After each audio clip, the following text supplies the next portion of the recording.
to begin at the beginning.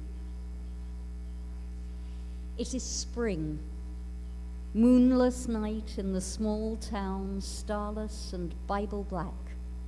The cobbled streets silent and the hunched quarters and rabbits wood limping invisible down to the slow black, crow-black fishing boat bobbing sea. The houses are blind as moles, though moles see fine tonight in the snouting velvet dingles, or blind as Captain Cat there in the muffled middle by the pump and the town clock, the shops in mourning, the welfare hall in widow's weeds. And all the people of the lulled and dumbfound town are sleeping now. That's the opening of a play for voices called Under Milkwood by Dylan Thomas. Does anybody know it? So your job over the course of the week, when you have time, is to listen to it. There's a very famous recording by Richard Burton reading that part that I just read. And by the time that I finish speaking to you this morning, I hope that the fact that I opened this sermon with that quotation will make sense. It's not just because I find it irresistibly lovely to read, although that's a reason too. The year is turning, and we are standing in the month of Av. And on Monday night and Tuesday, we will be at the nadir of the Jewish year, the National Jewish Day of Mourning, the 9th of Av. And you might say, and justifiably, that it doesn't get worse than the 9th of Av. The fast of Tisha B'Av does not appear as such anywhere in the Torah, but it has come to represent the absolute lowest point, the saddest time in the Jewish year. The day that was initiated originally to remember the destruction of the Second Temple at the hands of the Romans has taken on, over the evolution of the Jewish people, incremental layers of grief. So our tradition teaches us retrospectively that it's the day that Moses died. It's the day that Beitar fell in the failed revolution against the Romans led by Bar Kokhba and Rabbi Akiva. It's the day that the first temple was destroyed. It's the day that the Jews were expelled from England in the 13th century, from Spain in the 15th century. It's the day of various massacres that are connected with the Crusades, and even the assassination of Archduke Francis Ferdinand at Sarajevo, which began the First World War, took place on the 9th of Av. So all of these life-changing tragedies, and others too, are focused on this day. It's a day that is redolent with calamity. It's a day that's encrusted with grief. And to prepare ourselves for that day, we read what we read this morning, the opening of the book of Devarim and the opening of the book of Isaiah. And as I've been saying for a while now in the morning shiurim that we have before the Shabbat service, and as Rabbi Bernhard mentioned last week, we already finished the Torah, actually. The Torah ends with the end of the book of Numbers, or at least the narrative of the Torah ends with the end of the book of Numbers, with the children of Israel standing in a mass, poised to enter the land and to conquer it. And the book of Devarim is all recapitulation. It's told all by Moses, except for those final verses, and there are those commentators who argue that that was Moses as well, foreseeing his death. He was a prophet after all. And it's told predominantly in the first person. And it retells the story of Israel's peoplehood from its origins to what was then the present day. And perhaps we might expect that if Moses was going to do that, he would begin at the beginning, as Dylan Thomas taught us, and then, as Alice in Wonderland would have it, go on until you reach the end and then stop. But that, of course, would be too easy for our Torah, and that is not what happens. The order is very different from the order that we would expect, and there are a number of reasons that are put forward for this. Rabbi Jonathan Sachs, in his piece this week on covenant and conversation, teaches, and he's right, that the book of Deuteronomy is arranged in the ancient Middle Eastern covenantal form. This was a legal precedent, the kind of thing, lawyers in the room, it's the kind of thing that we used to dig out of the drawer before you could pull them up on the internet, and then we just insert the respective names of the parties and so on. The covenantal form was very, very well known in the Middle East. And so, Rabbi Sachs teaches, the book of Deuteronomy has a preamble, which is followed by a historical prologue, and then there are stipulations. The Ten Commandments fall into this category of being stipulations. The Shema is another stipulation. And we recapitulate on the events of Mount Sinai. And then there are specific provisions, the details of the law and how the law is going to be carried out. After that, following the covenantal form, there is the deposition and there is the regular reading. We come to that at the end of the book, that the laws are going to be inscribed on these standing stones, and the Torah is going to be read. It's going to be placed in the ark. It's going to be read in public every 7 years by the king. All of that is in the book of Deuteronomy. And then you get to the penalty clauses. What are the sanctions going to be if the covenant is breached? And we will have a long list of blessings and curses. And then the witnesses sign it at the bottom. The witnesses to the Torah, by the way, are heaven and earth and the song of Moses, the song itself that finishes out the Torah. So one explanation for the rearrangement of what happens in the book of Devarim is that the material is being cut and pasted, as it were, to follow that very rigid covenantal form in order that the Torah should be realized for the covenant that it is. But even that structure does not explain what happens to the historical bit, what Rabbi Sachs calls the historical preamble. You would expect that at least would begin at the beginning and then go on to the end and then stop, but even that does not. What happens instead is the Torah that we read this morning. Moses begins with a very brief preamble, or the book begins, these are the words that Moses spoke to the children of Israel, blah, blah, blah, geographical location. And then the first thing that Moses tells us about is the episode of the spies. Not the Exodus, not the revelation at Sinai, not even the slavery in Egypt and the miracles that took place there, not that God and the people are in a special relationship, none really of the things that you would expect in a historical preamble, but instead the episode of the spies. And he tells us the story over again in case we forgot it, and it was a calamity. 10 of the 12 spies sent to the land, we remember this, came back announcing that the land was unconquerable and that everything was terrible, and their panic spread to the people, and the results, which were not at all pretty, were first of all a plague, and then a ruling from God that the people would not enter the land until every member of that generation, with the exception of Caleb and Joshua, were dead. And yes, our rabbis teach us in the Talmud that the day that the spies came back from the land was Tisha B'Av, the 9th of Av, heaping calamity upon calamity.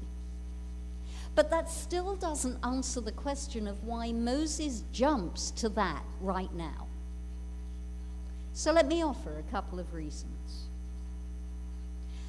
The first reason, I think, is that when you tell the story of a calamity over again, it invites us to highlight that a cycle has ended.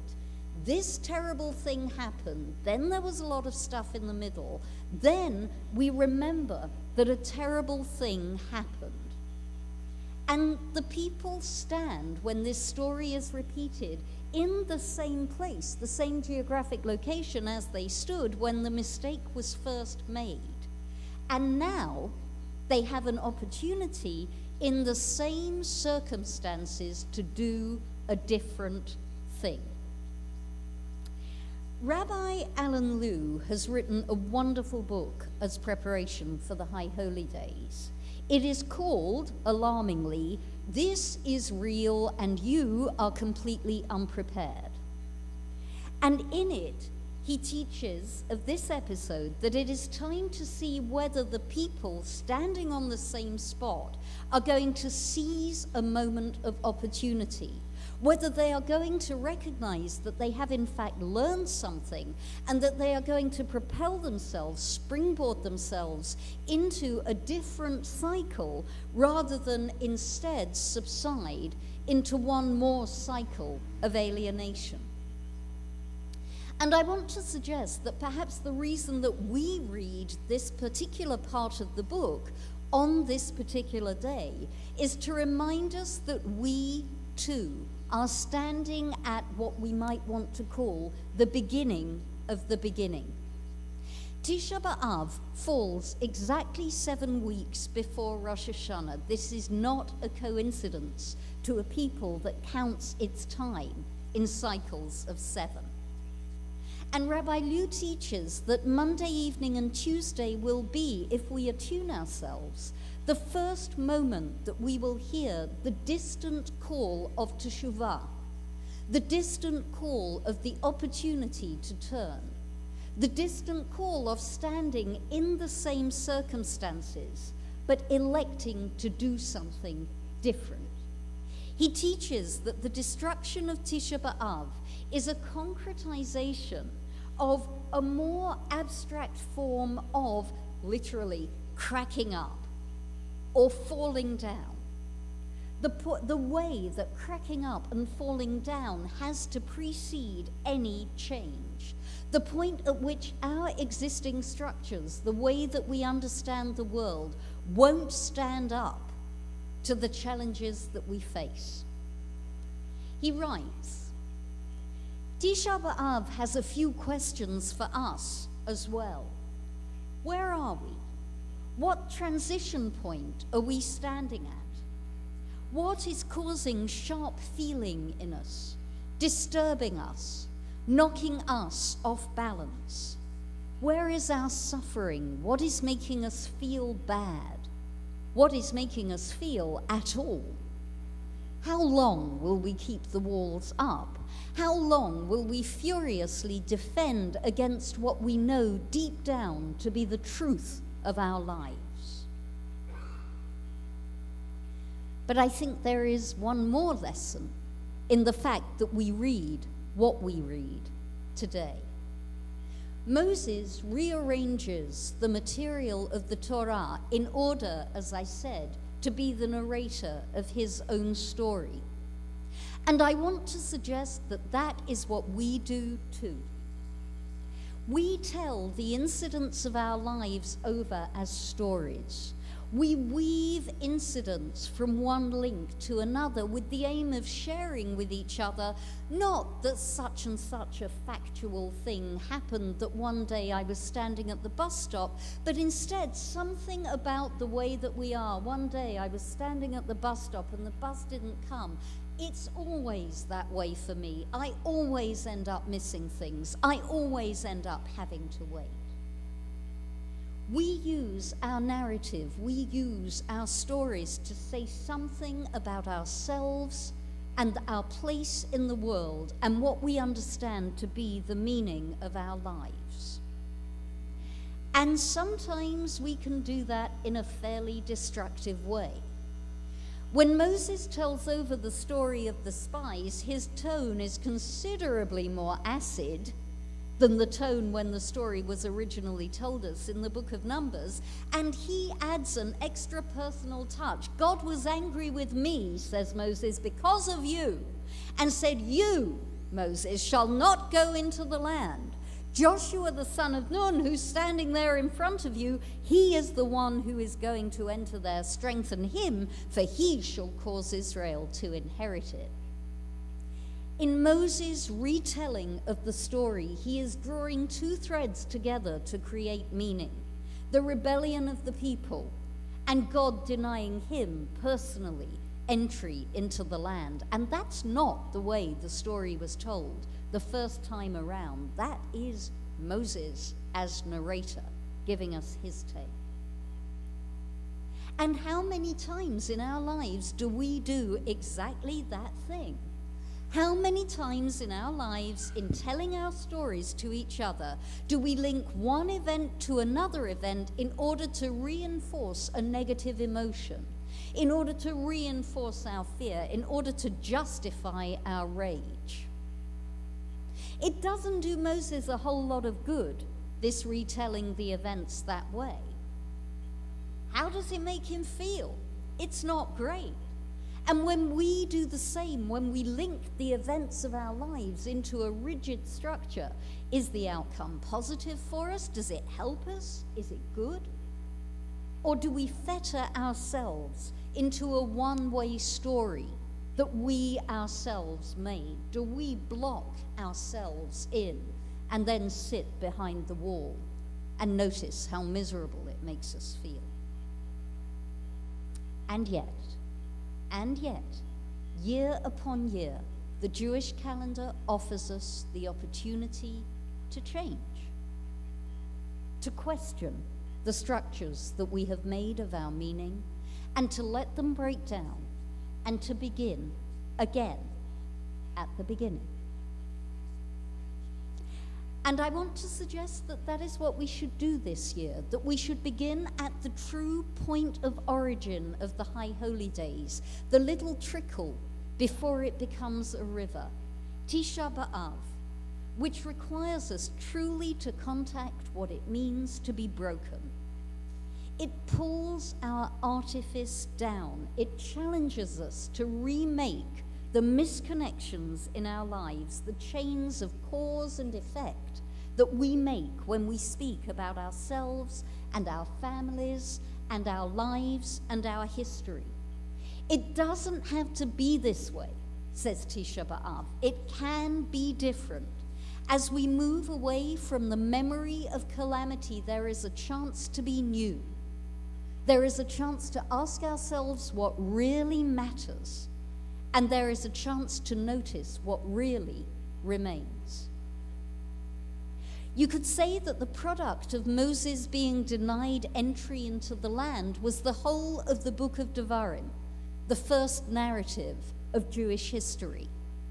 You could say that the destruction of the temple was the point of origin for the Judaism based around text, around prayer, that we observe today. And so I invite you to join us on Monday night and Tuesday at Valley Beth Shalom. Monday night at Valley Beth Shalom, Tuesday here, as we undergo together the process of Tisha B'Av and begin once again at the beginning. I invite us to awaken from our lulled and dumbfound state. And I invite us to discover this year what we will create from the ruined places where the walls fell down. Shabbat Shalom.